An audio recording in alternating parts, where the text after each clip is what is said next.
The following program is produced by the Tech Talk Radio Network. All right, people, break out your notebooks and pencils and slide rules. You're listening to Tech Talk Radio with true geeks. And by the way, I'm D. Snyder, and I'm a geek too. Welcome to this week's episode of Tech Talk Radio. I'm Andy Taylor. I'm Shawn DeWeird. And it is good to see you. How you doing? Good. Yeah? It's been a week. Yeah, it's been a week. And, we're getting closer to Christmas, and I keep buying myself presents. That's the hard thing, too. You're sitting there thinking, I want to get something for somebody, and then I told Caitlin, because, the last episode we talked about how I bought the Analog 3D. I asked her, I was like, can I buy myself a Christmas present? And when she asked me, like, what is that? I was like, oh, it's a console that will play my old Nintendo 64 games. Right. And she got kind of bummed because she told me what she had already gotten me, which was a pocket, like a handheld version, which will play a lot of the old classic games. Oh, I think I've seen those. Yeah, they look pretty good. Yeah. I felt kind of bad, but I didn't tell her how much it cost, though. So. Oh, you kind of kept that up there. No, so I did get it, and it's awesome. Yeah. Right? All right. And, So now, what is the name of this? So, because let's face it, Shawn, the nostalgia that we're seeing now of games, and you think about it, you go, oh yeah, that was so much fun to play, and I love that. And then you think, wait, that came out 40, 30, 20 years ago. But the nostalgia factor is still good, and there's still great gaming that's available. Yeah, so the Nintendo 64 came out in 1996, so 30 years ago. So I was talking to a friend of mine last night. I was like, man, this is just taking me back 20 years to when we used to play these in our in the basement during snow days. And he goes, dude, that wasn't 20 years ago. I was like, wait, what? Oh, yeah, it was almost 30 years ago, right? Wow. So it's crazy to think that gaming's been a part of my life for that long. Mm-hmm. But, I started playing on a original Nintendo. My mom played a lot of Zelda when I was growing up. Hand drew her own maps. Wow. And I kind of got my start there. And, then we bought a Nintendo, a Super Nintendo, and then a PlayStation. And then we kind of verged away from the 64. We kind of branched off with the PlayStation side of things into the Xbox and stuff. And I didn't get into 64 gaming because my cousin had one. A couple of my friends had them.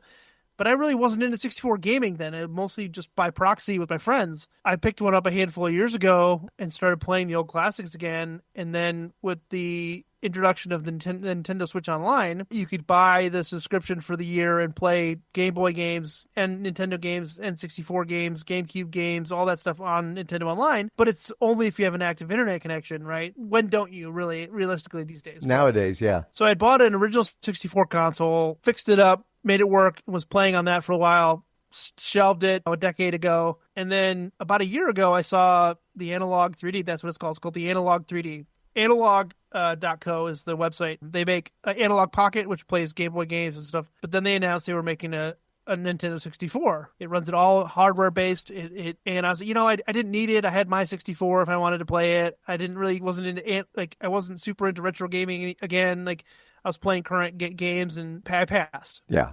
And then I saw that they were restocking. Like, I was just looking it up because I was curious about it, and they happened to be restocking the next morning. So I was like, that can't be a coincidence that I thought about it. And it was happenstance. Yeah.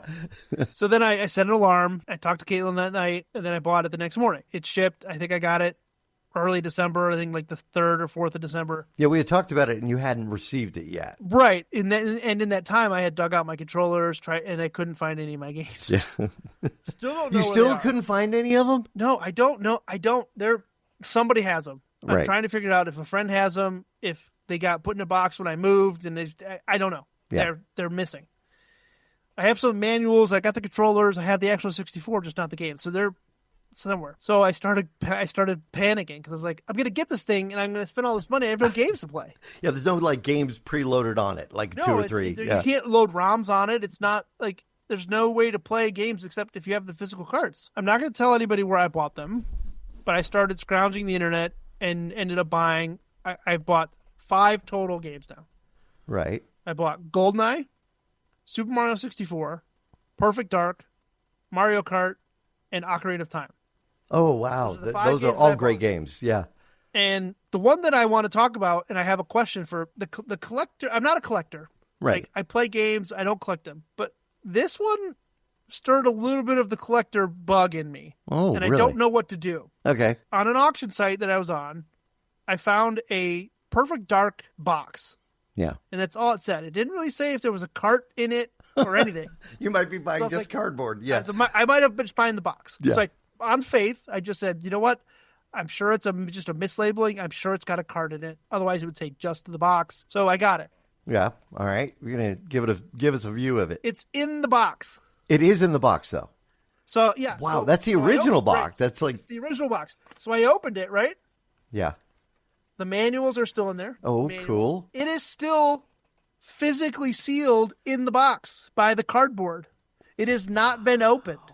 Oh, man. So now you're wondering, should I open got it? this for dirt cheap. Really? I don't know if I just happened to find the auction at the right time or what, but I could sell this for 3 times what I paid for it. Really? Wow. I'm not going to.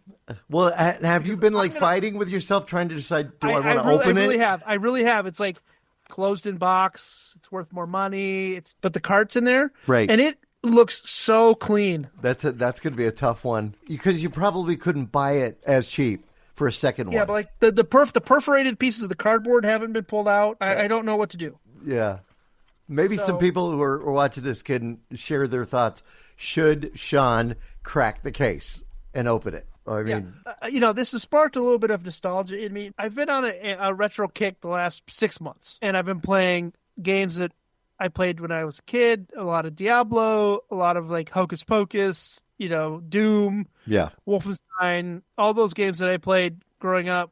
And I think that's what drove me to want to get this, because it's like, I want to play some of those classic games, because like the gaming world kind of stinks right now, where it's like you don't own anything, it's all licensed, you have to be online all the time. So I got the games, I started buying the games, I started finding them, spent some of my saving, like just money that I had saved up just for whatever I wanted to get. And I think I'm good with those 5 games right now, right? Those 5 games are the games that I grew up playing. There's a couple other games that are way too expensive for me to get that are very popular that I also played, but I'm not spending $100 or more for a cart at this point. Wow. For some of those other games.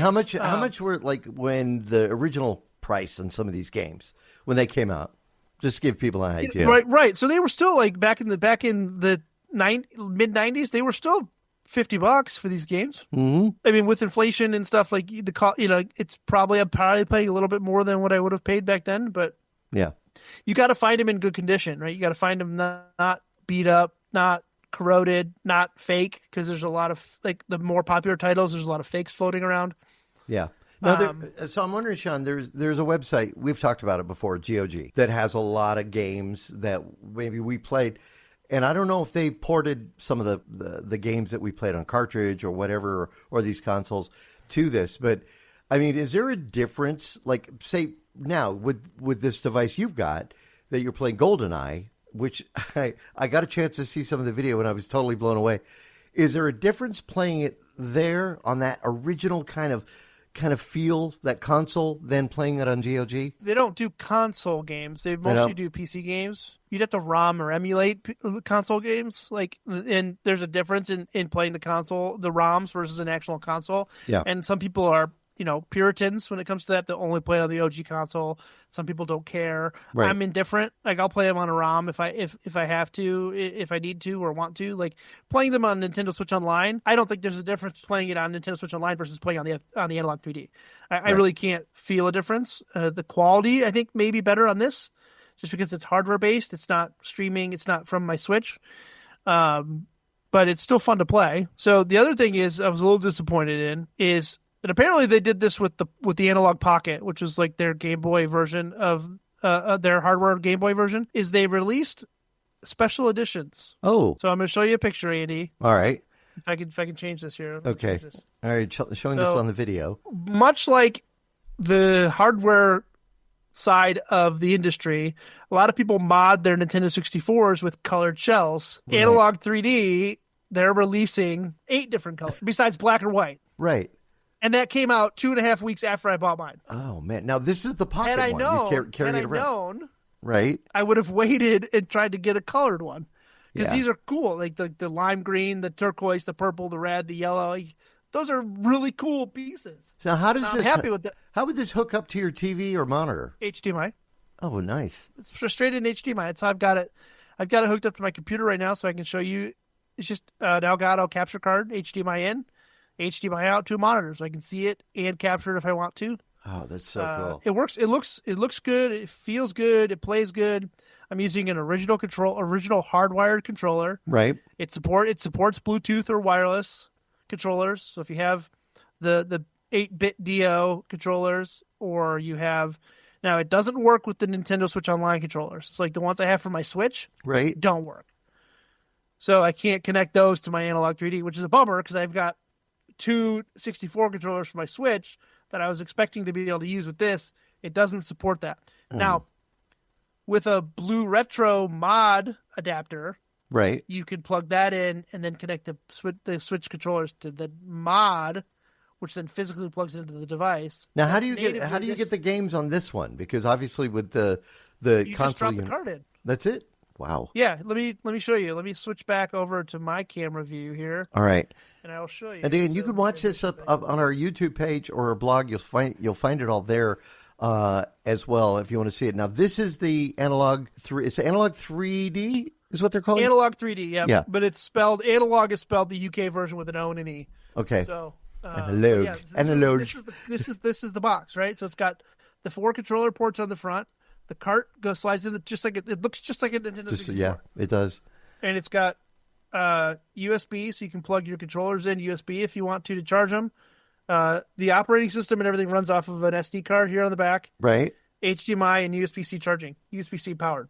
So that's so cool. That is really neat. And how much is that? How much was that, if you don't mind? With shipping and everything, I think it was like just over $300. All right, and then you got to be prepared if you don't have the games. Whether you're going online, like Shawn has found some, or even Bookman's that's here in I mean, I went and Arizona. scoured all the stores around here, half-price books, disc replay, game stores.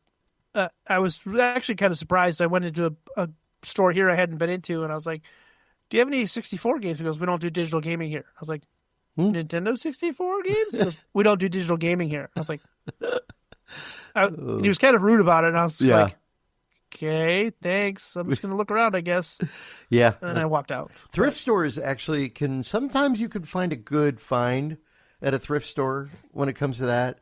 Like White Elephant might even have them from time to time. But I mean, you kind of got to just get lucky at those places. So. Yeah, exactly.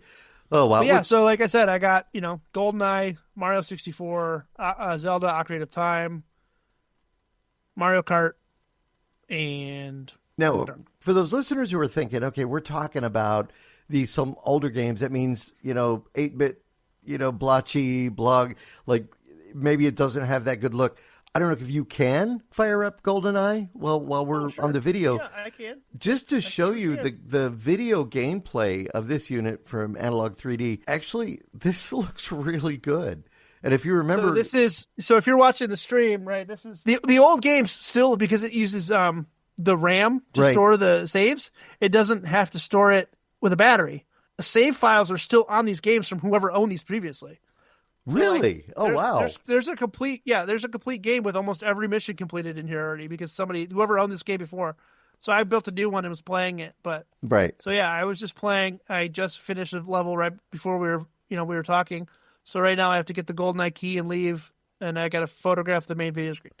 So the gameplay is fun. I'm just playing off my screen, so it probably doesn't look the best to me right now, but you're seeing a direct output of the capture card. That still looks pretty amazing. Now, Pierce Brosnan did he do the voice? I guess there's no voice. No. I mean, there's some cut screens, but there's no real cut screens or anything, but the gameplay is really good. He's going to hit the alarm. Up.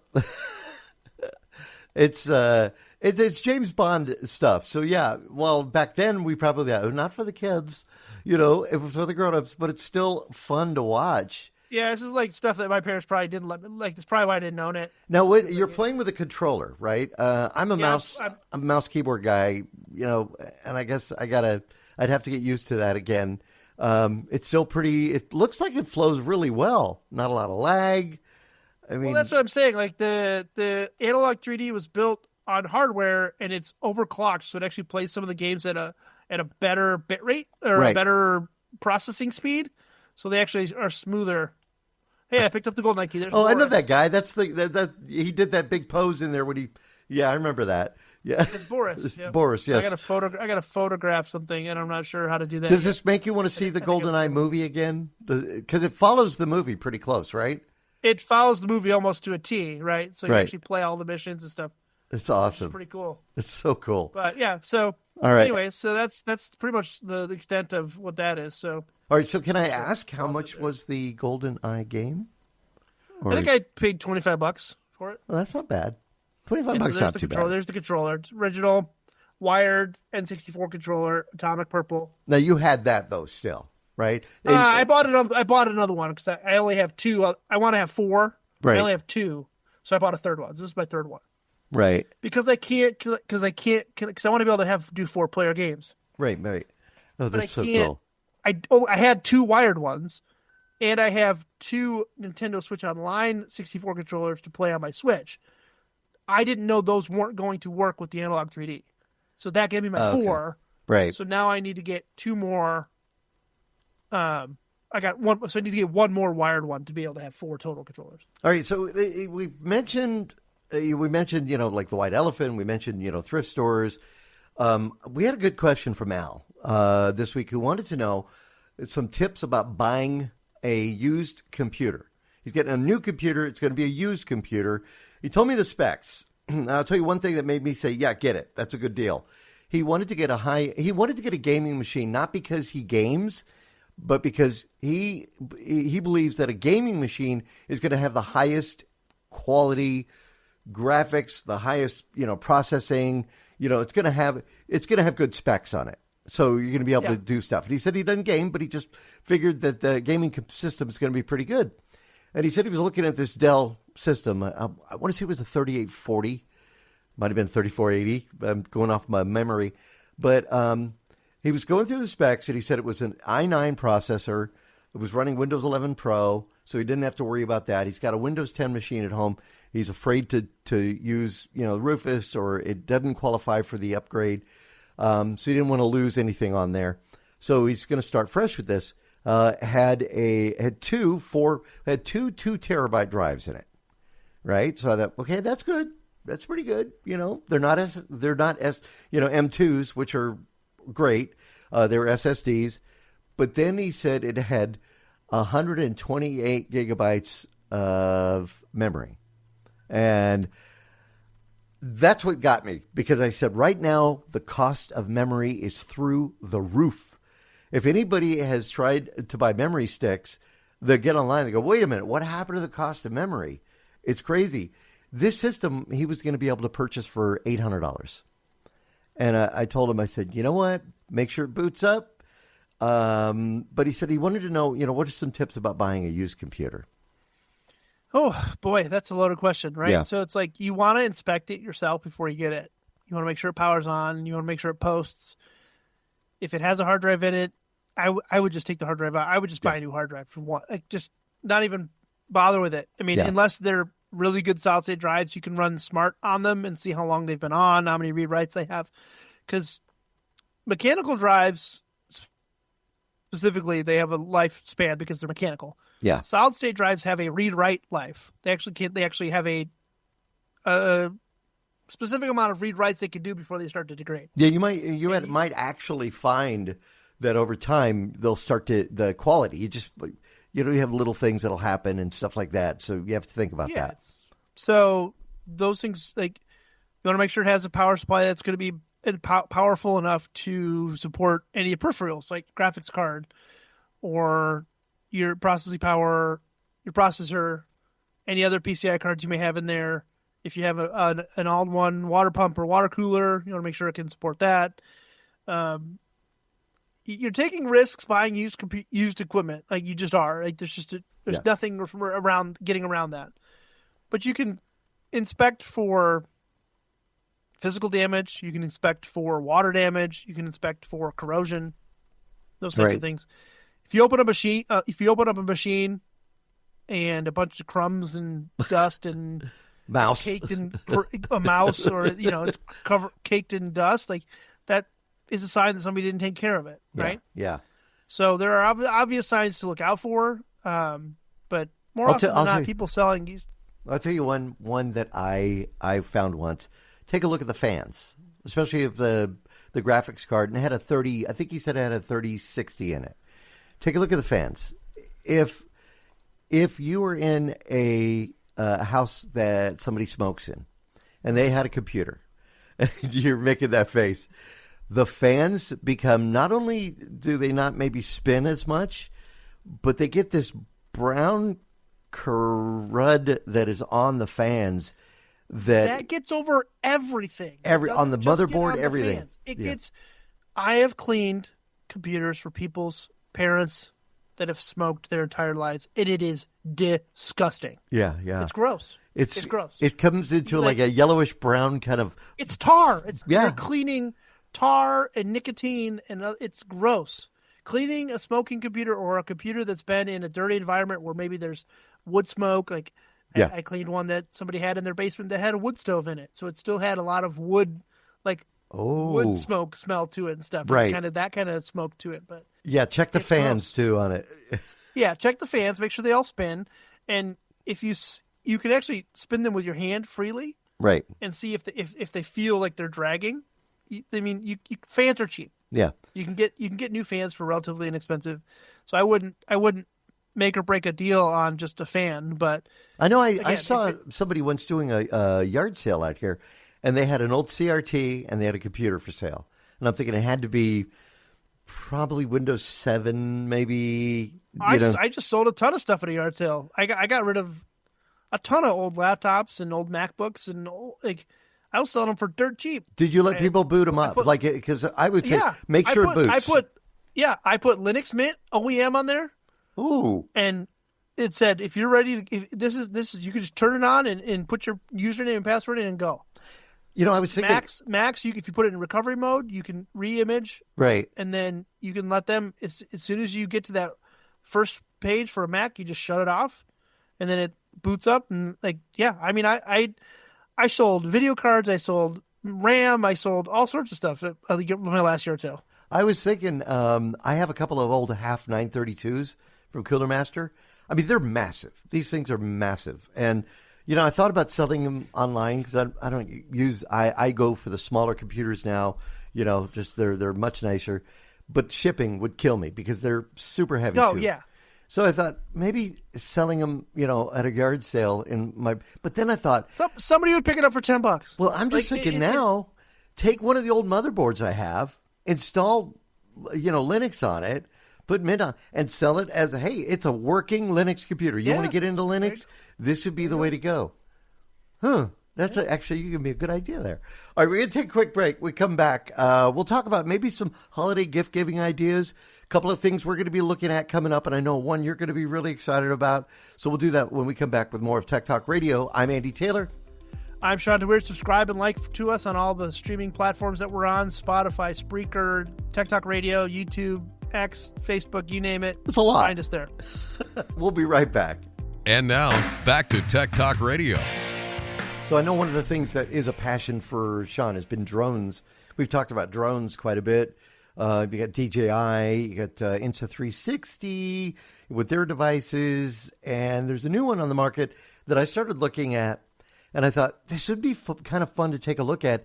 It's called Anti-Gravity. It's the Anti-Gravity A1, and I saw one of the launch videos on it, and I thought this would be kind of cool. So a couple of weeks ago, I sent them an email saying, hey, we'd love to show this on the Fox 11 segments we do. It's always fun to get, the news anchors to be able to fly the drones. The last time we looked at a drone was the one that I ended up buying was the Mavic. Which one do I have? I have the 3 or the 4? Yep. I think you have the 3. Yeah, I think I have the 3 Mini. And we flew it in the studio, and it was a blast. Andrew Capasso, who was there at Fox at the time, flew it. And then before, we had done one, and she became an ABC News reporter, and Kana Wentworth, and flew it into the building, into the ceiling. And all I could say was, there she goes. And that was it for that drone. So this new one, the Anti-Gravity A1, looks pretty good. And I was going to ask you, Shawn, if you'd looked at this one yet, because I know you like looking at this. This is a great, kind of field for you. You love the drone stuff. But it looks like it could be kind of cool and not that pricey as well. I have not looked at it. I knew it existed because we had talked about it before when they announced. I didn't realize it was out yet. and it hasn't been out very long. Right. Yeah. They said that they're going to be sending one over so we can give it a flight, and then yes, please. But this has it's got a 360 4K camera on it, which was the top big hype and bottom. around it. I remember. Yeah, top and so bottom. you can do 360. Let's look at the specs. Right. It falls with the flight battery. It falls under the 250 gram weight limit, which is the big one for a lot of places because that prevents you from having to register with the FAA, which I think is a little ridiculous. But yeah. Means you don't have to go for everybody's going to skirt around the regulations somehow because they want to get into the hands of consumers. Now, is the regulation for FAA, like if it's above that weight class, is that the 107, or is that only if you want to make money doing it? Or you have to do both, right? You have to register it at all. Like anybody has to register their drone if it's over 250 grams. Right. So yeah, I'll have to get clarification on that, but that's my understanding. I know if you want to make money with a drone, like we've got some good guys out here that do some great work, real estate photography, that kind of thing, even weddings. If you're a videographer and they hire you for your wedding and you decide, I'm going to put a drone up in the air, you have to have a 107 because you're putting it in as a part of the package.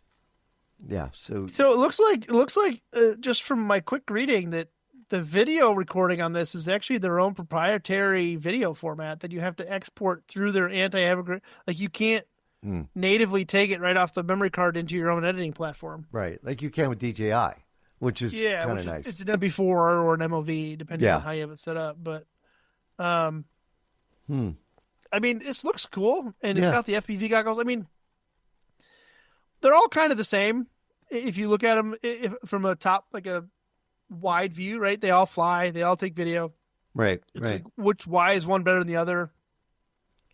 The 360 it comes down really to user experience and how easy it is to use and reliability, customer satisfaction kind of stuff. Like, I would buy a DJI hands down, no problem, because I've got multiple. Yeah, I've flown a bunch. I know they're going to fly well. I know the UI. I know the software. I know the hardware. I know I'm going to get good quality with it. It's like, that's why I would buy a GoPro again, right? Because I know I'm going to get good quality. So I don't think you could go wrong with GoPro if you're looking for an action camera at all. But again, I don't know anti-gravity. The only thing I can go based off is their media coverage, their influencer, their the people that have gotten them out and played with them and flown them. You've flown it, so I mean, it could be good. Yeah, I'd have to get my hands on it. I really want to try this 360 stuff, and see how that can be put into an editing program. How you can generate something. The last video I did was for the control line model club that flies their airplanes out here in Tucson, and that was a blast. That was a lot of fun. But this would give me even more capabilities, I think, in the editing process. So some people don't edit their video; they just keep it. They just hold on to their video. I mean, I have not been a content creator for a long time, right? I don't do a whole lot of content creation on my own anymore, and so it's like I don't have a need for a drone. Yeah, I don't. So it's like I'm not the right person to target for this kind of stuff right now. I do like them. I do know a lot about them. I just don't have a need for them. If I bought a drone, it'd be a waste of my money at this point. The technology has come a long way. I remember when my son bought one, and he brought it out here to a park, and he flew it. We got 5 minutes flight time. So it's changed quite a bit. I get a lot more flight time with the DJI product. And DJI makes a great product, but we'll see what anti-gravity puts together, and hopefully we'll get one in our hands. Then maybe after, depending on how long we get to use it, maybe I could forward it over to you, and then you could take a spin with it and, shoot some video, and it would be kind of cool. Also, we got a question in, and I thought this would be perfect for you.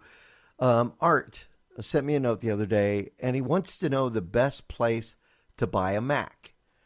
And he said, Costco, Best Buy, where should I go? And I thought about it. I said, I don't have a Mac. 3 places, right? 3 places, right? Apple Direct, okay, Best Buy, or Costco. Those 3 are good. Apple, I would buy from Apple first. Costco second. Best Buy third. Right. Apple Direct, because you're just dealing with Apple directly. There's no middleman. Right. Costco, because you're protected by all their awesome benefits as a member of Costco, and they have great deals on Macs and Mac Minis and stuff, and you can go in and see them on display, just like you can at the Apple Store. Best Buy has always been great. Caitlin's bought hers there before. They have a great display set up there. You're not going to go wrong. I would avoid buying them on Amazon or other third-party retailers online. Those three, I would buy them from there, no problem. Apple, like I said, Apple, Costco, then Best Buy. If you want it right now, Right. Costco. Because you can walk out of the store with it. You can walk. Yeah, that's true. They have it ready to go. You can do that at Apple too, but if you do it on Apple's website, you can order it and have it shipped to you. Right. It's easier that way if you want to do it that way. Now he has a MacBook. He has a MacBook Pro, and that's his wife wants. This is going to be a gift for his wife. So with a MacBook Pro, I don't think he should go with MacBook Air. Get her what you have if that's what she wants. Well, hold on. So don't discount the Mac Airs. Right? Really? The MacBook Airs. They're great, right? If you get an M4 Mac Air, right? it's going to blow a early M1 MacBook Pro or MacBook Pro M2 out of the water. So a little better performance. The M4 chips are great. M5 chips are even better. But like the leaps from the M1 chip to the M4 chips have been significant. Mm-hmm. Like way better than any other jump in any Intel version or Ryzen version. Like the leaps from the M chips have been fantastic. Like if she's not doing any gaming, right? I'm hard pressed to believe she's going to be doing any hardcore gaming. No. But if she's just web browsing, surfing the web, Netflix, whatever, a Mac Air, it's going to be lighter. It's going to have great battery life. It's going to be slimmer. It's going to be, you can get, it's just going to be a better form factor wise. So if somebody's looking, then if they're looking at a MacBook Air, what would be the kind of top spot for that? With the M5? Do they have an M5? I don't know if the M5 MacBook Air exists yet. I know the M4 does, but let's take a look. I'm curious now. All right. Let's go to Apple's website and look, and we'll look. Yeah, she has used his MacBook Pro, and that MacBook Pro is going to be about 2 or 3 years old, I believe. So this would be a good reason maybe then to look at the MacBook Air. And she's more mobile, so that would also be another idea right there. Yeah, it's Let's buy so you have two options: a 13-inch and a 15-inch. Right. M4, and so it's the M4. So there's no M5 Mac anything, I don't think right now. Right. So let's say you wanted the 13-inch, you can get them starting at $999. That's good. Yeah. If you want a 15-inch, they start at $11.99. And software for both are going to be the same, right? For the MacBook Pro and the Mac. It'd be Mac OS 26 Tahoe. Right. Depending on how old his MacBook is. All right. Any M chip series will still support Tahoe. I think. Do you recommend Tahoe might be the last version that doesn't support Intel? Oh, now do you recommend somebody buying an extended warranty, whether they buy it from Apple Care every time, all the time. Apple Care. Get Apple Care. I don't know. So here's a good safety tip for everybody. All right. You can probably hear in the background right now the beep beep beep beep beep beep. It's the weekly test for my weather alert radio. So if you're in an area that gets severe weather, buy yourself a NOAA weather radio. It does a weekly test. It provides alerts. So if you're hearing that in the background, it's the weekly test going off. All right, cool. All right, so good safety note there. I like that. NOAA radio, that's a good one. All right, so definitely Apple Care. Get it. Yeah, so cool thing too is like I think this just came out earlier this year, earlier 2020 whatever year this is. You can bundle your Apple Care devices under one Apple ID.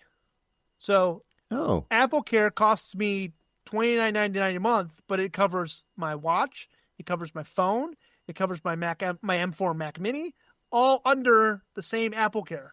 Right. So I don't have to have an Apple Care subscription for that, an Apple Care subscription for my watch, an Apple Care subscription for my phone. It's called Apple Care One.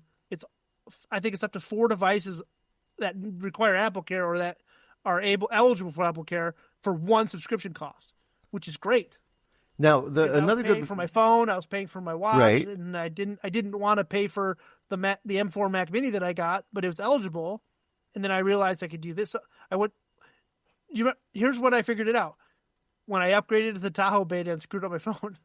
Oh, I remember that. Yes. And went to the Apple store, and because I'm good about doing my backups, like they were like, "Oh, you can now you have Apple Care. It'll all help with you. We can replace your battery for Apple Care. Oh, by the way, today the day I went in, they launched this Apple Care 1 or whatever it's called. So look at if you have multiple devices, it's per Apple ID. So it's like the devices that are registered under my Apple ID are eligible. Right. Caitlin would have to have her own, etc. So, but makes it cheap. It's cheaper, and then I have more devices protected for the same cost. Here's a good reason Apple Care is such a good idea. If you have something under Apple Care and you have an iPhone and you drop it, and we got a lot of great cases, whether you get an OtterBox or whatever, you drop it and the screen cracks. I've seen people who have just lived with it. You remember what happened with my phone, right? Yeah. The day I got it, I didn't have a case yet because it hadn't come in the mail. Oh no. Set it on the edge of the bathroom sink at work, and it slipped off and hit the tile on the floor and shattered the back glass. I hadn't had it 12 hours. And it was like 4 days after it released. Right. So I took it back, and this caused a whole kerfluffle with my SIM card, right? Because I had an actual physical SIM in it. Because it was so new, they didn't have any repairable parts for them yet. Right. So they had to give me a whole new phone. Oh man. 4 days, like 2 days after I bought it. But if you didn't have Apple Care, you would. Oh, I would have had to buy a whole new phone. Wow, that's crazy. Or pay, because if they didn't have the repairable parts, then I was waiting. I'd have to ship it in. But because I had Apple Care, they were just like, yeah, well, here's the new phone. Here you go. I was in and out in less than 20 minutes with a new phone because Apple Care. Right. Now, I'm kind of wondering, have you ever tried the iFixit kits on devices? Because iFixit will do kits if you break your phone and it's not under a warranty that you can do stuff. I got one for my iPad. It's still sitting there. I've never used it. I've replaced screens. So when I worked at Fox, we had Apple phones for all the reporters. Right. So you can only imagine they're not gentle with equipment and they're out on the street all the time. They're on the road. They're traveling. They're beating stuff up. We had a steady stream of iFixit screens coming in for phones. Right. And in my free time, which I didn't have much, it was, please replace the screen. There you go. Now, that was that was the all aluminum backs before they had glass on the front and the back. I don't know if I would risk trying to do a phone now. Right. But I have repaired older screens on phones from like an iPhone 4 and iPhone 6 before they started doing the back glass on the phones. All right. We'll tell you what, we got to take a quick break. We come back. We'll talk more tech with Tech Talk Radio. Make sure you check us out on our YouTube page. Subscribe, if you will, at Tech Talk Radio. I'm Andy Taylor. I'm Shawn DeWeird. Find us on the web at techtalkradio.com. We'll be right back. Now, back to Tech Talk Radio. So you can imagine that you order something, from when you buy something, on eBay. You get it in, you're just hoping it's what it says it was going to be. But you can imagine if you're buying something from a big box store, you can go online to their websites and have something shipped to you. And there was a story on Reddit recently about somebody that had purchased a high-end graphics card. And when they got that high-end graphics card shipped to them via Best Buy, they went to open it up, and instead of that graphics card, there were 4 rocks. 4 rocks, actually stone rocks there that were in place of that graphics card. And again, he ordered it from Best Buy. So he kind of has gone through the process saying, hey, I got this box that is full of rocks, apparently. And again, we're going based on a Reddit post. But then after some time, he kept waiting for them to, take care of this. He got a note saying they will not be replacing or refunding his $1,200 purchase after their investigation. Because there's no real proof to say that, well, we shipped you this and you opened it up and know that there were rocks in it. So which leads to a really good point. I mean, number one, that's shady as it is. But whatever you're buying, when you're buying something on eBay, you're buying something on Amazon, you're buying something on Best Buy or any of the Micro Center or whatever, you're having it shipped to you, go ahead and set up opening it out of the package a video. Do it. It's just for your safety. Opening the package, taking it out, opening the box, show the label on the video. Remember, it's just for you. And opening it up, taking it out, and showing what it is. Because if you imagine if this person had videoed them, here's a package, it's sealed. Look, it's got my name on it. Open it up, open it up, open it up. There's rocks. They're really very, very hard to deny that that's what this guy got. But now he has no recourse in this case. I'm sure he does legally. He will probably follow through. I mean, I would. Yeah, I mean, you're seeing more and more of this, and it's not just Best Buy. It's pretty blatant on Amazon also, right? Yeah. So somebody buys a 5090, buys it, opens it up carefully, reseals it, returns it, says I don't want it. Yeah. Because but they're keeping the original, sending back rocks. Mm-hmm. Amazon brings it back in, sees that it's sealed. I'm sure it's not even touching a human being. I'm sure it's just getting scanned by a bot, and it gets kicked right back into the system as good inventory. Yeah. So you're buying that in some cases. And that's you've been seeing more and more of that. I mean, obviously the internet has made it so there's a lot more content available. A lot more people are available to show you the stuff that they get. But yeah, like people are videotaping themselves opening content or opening it at stores. Like FedEx and UPS have been having issues with damaged product or missing product, or somebody from UPS knows you're a reseller and they open your package and take it, or FedEx. Unfortunately, So a lot of resellers, or I don't want to say scalpers, but that's kind of where it's at, are now opening their packages in front of an employee. Yeah. Yeah. And saying this isn't right, or it's damaged, or whatever. That way, it doesn't leave the store. That's one of the downsides. Downsides of having stuff shipped out to you. You're always hoping it's going to be, what you ordered, and this could be, a way to save yourself, to protect yourself. Don't do still photos. Do a straight video from start to finish. And honestly, you have to do that, but if there's nobody that'll hold your camera for you, there are tripods that are out there on the market, very inexpensive. You can find those. Go in and buy them at the store, but you can find those. Just snap the video in there and hit your camera and hit the button. Belkin makes that one I like that actually moves with you. And that's just a good way to just capture it. It's just having that little piece of evidence on there. There was also something, Shawn, I want to get your thoughts on this too. We've talked before about VPNs. There are many different out there. Nord has one. Symantec has one bundled. Malwarebytes has one, I believe, that's bundled.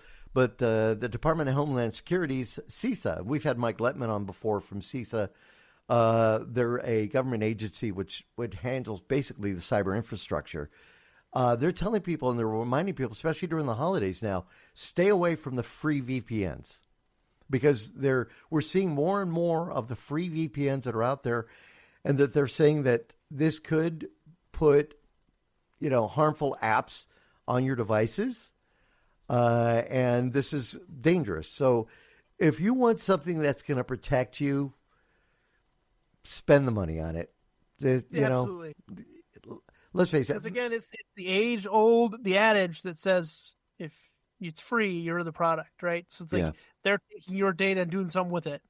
And with a VPN, it's your data. Like it's like you don't want that data just going out there. Now, VPN stands for Virtual Private Network. So what that happens is some people have said, well, you've talked about this before.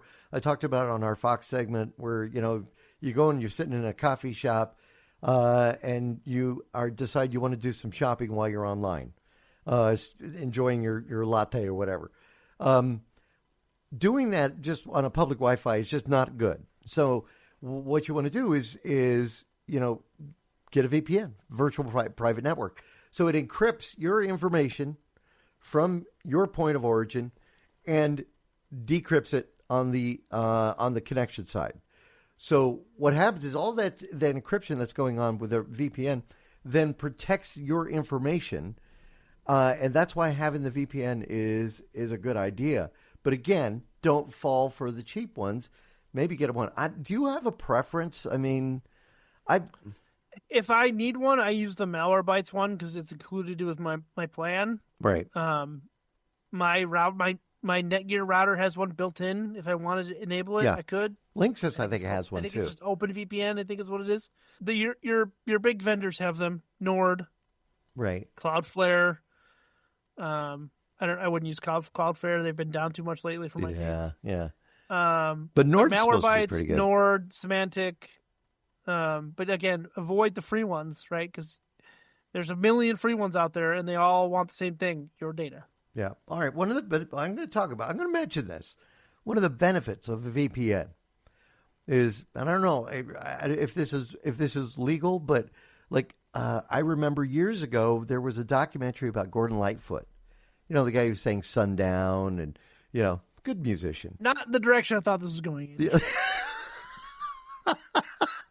Well, Gordon's the great film, this biography they put together because he was Canadian, so they aired it in Canada on the Canadian television network, and I decided I wanted to see it. It wasn't available here, so I went ahead and fired up the VPN, connected to a Canadian server, and I was able to watch it there. And that's, you know, one of the benefits too. You know, TV Garden has changed a lot of that for many people. But this is kind of a neat way to be able to experience something in a different origin. So there are a lot of people who use VPNs to watch specific content on Netflix or Disney Plus or things like that because it's region locked, right? So licensing agreements say this film can only be viewed in these countries, or YouTube example, like some YouTube countries, this all has to do with copyright law and viewership morality laws or whatever your country says you can and can't watch, right? It's not available in another country based on those laws, right? So if you wanted to watch something from Germany or, you know, England, the UK, Spain, or if you're in the UK and you want to watch it in the US, you just have to point your VPN to a server that originates in the US.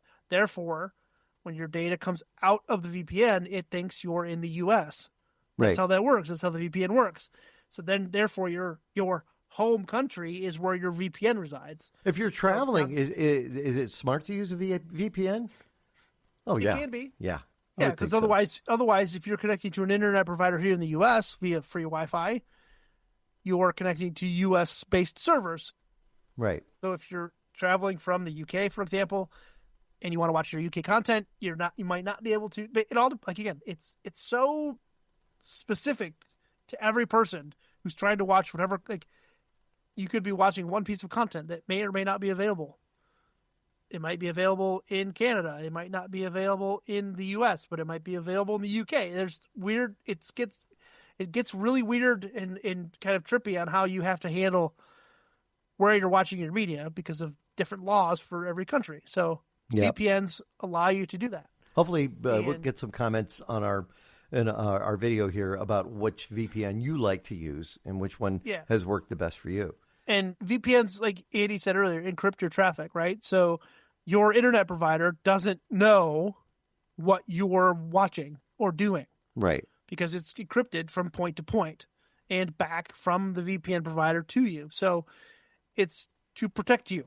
Yeah, exactly. All right. This is kind of a cool thing. I told you about it. I was going to do it. I was thinking about it. I had moved away from Adobe because I was not very happy with the fact that I had to pay to use a Cloud Pro subscription because I had the Creative Suite and I couldn't get it installed anymore. And on Black Friday, and we didn't do a show last week, I didn't get a chance to tell you. I went ahead and I jumped in. I said, you know what? I talked to Gloria about it. And I said, it's $39 a month for a year. And then it'll go up to $79. And her thoughts were, well, go ahead and do it if you think it can, benefit your workflow. It can help you out. And I thought, yeah, I want to give it a shot. And a lot has changed since 5.5, which is what I used, to what they're doing now with Premiere Pro.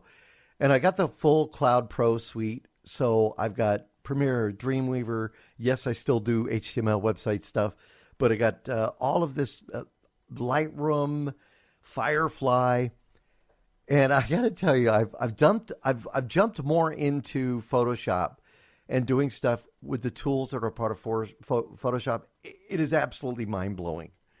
It is amazing what you could do now versus what I could do with, and I was pretty good with Photoshop with the original 5.5, and I still have Photoshop, the older version, but when I compare them, the tools to make stuff happen, like the brush tool, remove this, change this, is just absolutely worth it. And, I still have DaVinci and I still use it. Matter of fact, I still did a video edit the other day that I needed. I still am using, Audacity and still using Pro Tools for audio, but I'm starting to kind of move a little more towards Audition because it just is got the extra tools in it to make stuff happen. But I took photos, and I've been working. There's a photo with me and Sylvester Stallone that was taken at a film festival in Palm Springs. And unfortunately, when Gloria took the photo, it was kind of bright and a flash, and it kind of, put a lot of light on our faces, right? And it was, I was always like disappointed because you could tell it's me and Stallone, but it just looked washed out. So I started working with Photoshop with this photo. And I started adjusting and then highlighting his face and all that. And I did that. And I cleaned up a couple of things. Then I thought, well, Firefly is a part of this with Nano Banano. So I'm going to go ahead and let's do a generative and see if it can clean it up. I got to tell you, it's amazing. It looks like that photo was taken perfectly, no issues. As a matter of fact, I'll put it up in our blog, but it came out really good. Colorized a photo with me and my mom when I was a baby. Took a photo of Gloria that was completely just spotted because over time photos degrade, and completely cleaned it up.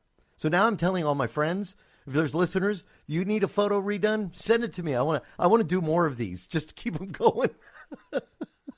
Yeah, there's actually a great subreddit called Photoshop Requests. Oh, So I think I've seen that. Yes. If you want a request, like I'm not good at Photoshop, and I and the AI stuff, like I don't care about that stuff.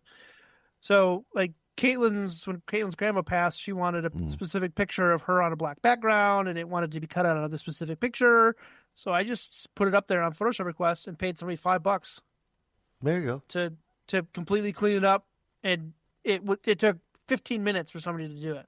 It's mind-blowing. I was blown away at how cool it was. Like, and I'm sure they use the same tools, and good for them. Like, but that's not a skill that I really need to foster. And I'm sure with the AI stuff, it's probably really easy. But again, I'm still kind of hesitant to use a lot of AI tools. It's pretty amazing stuff. If you want to check it out, adobe.com. But we'll take a quick break. We come back with more of Tech Talk Radio. I'm going to get your opinion on something, Shawn. I'm Andy Taylor. I'm Shawn DeWeerd. Find us on Facebook at Tech Talk Radio. And now, back to Tech Talk Radio. Thanks for your help, and keep up the good work. You got a great show. Ricky Lake has got a story on social media right now. Her house was, of course, part of the fires in Malibu. Lost her house, lost all of those belongings, photos as well. She thought she had lost. And apparently, some of these photos ended up at a flea market. And there were photos of her kids and stuff like that. Stack of photos being sold at a flea market. And somebody bought them and realized these belonged to Ricky Lake and returned them to her. And she's overjoyed about it and sharing the story on social media. But here's a good reminder. Digitize those photos. Make backups. The 3-step rule. On-site, off-site, cloud. Yep. Do it and protect yourself. I mean, that's how I've got it with my family stuff, right? I've got it on my NAS. I've got it on another. I have just an 8 terabyte hard drive that's just full of stuff that lives not at our house. I think it's at work. I don't remember where it is. So who knows? I might even have lost the backup. And then in the cloud, right? So it's all backed up to Google Cloud, Google Photos, and the cloud. So that's kind of the best practices: on-prem, off-prem, cloud. Remember the 3 steps. That is it for us this week. We'll have another show next week. It'll be just the last one before Christmas. So think about some of the great things you're looking at and what more stuff that you buy, Shawn. You'll have to share with us.